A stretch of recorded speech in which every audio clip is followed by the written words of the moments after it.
একটা simple theory রয়েছে। সেই থিওরিটা হলো ফ্রেন্ডস থিওরি। FRIENDS।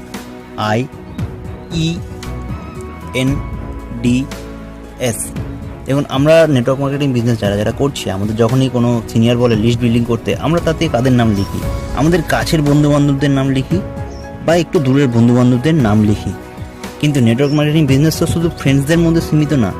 আপনার কোম্পানি যে এডুকেশন বা হেলথ বা যে কোনো ফুড সাপ্লিমেন্ট নিয়ে কাজ করছে, সেটা কি খালি আপনার বন্ধুবান্ধবদের দরকার? আপনার আশেপাশে মানুষদের দরকার নেই?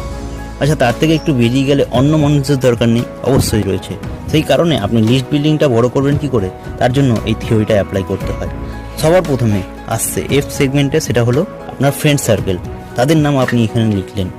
আর ফর রিলেটিভ, আপনার রিলেটিভদের কি দরকার নেই? আপনি বলছেন দাদা আমার না 100 জনের লিস্ট আর বড় করতে পারছি না, আপনার রিলেটিভদের কি দরকার নেই? আচ্ছা, এরপর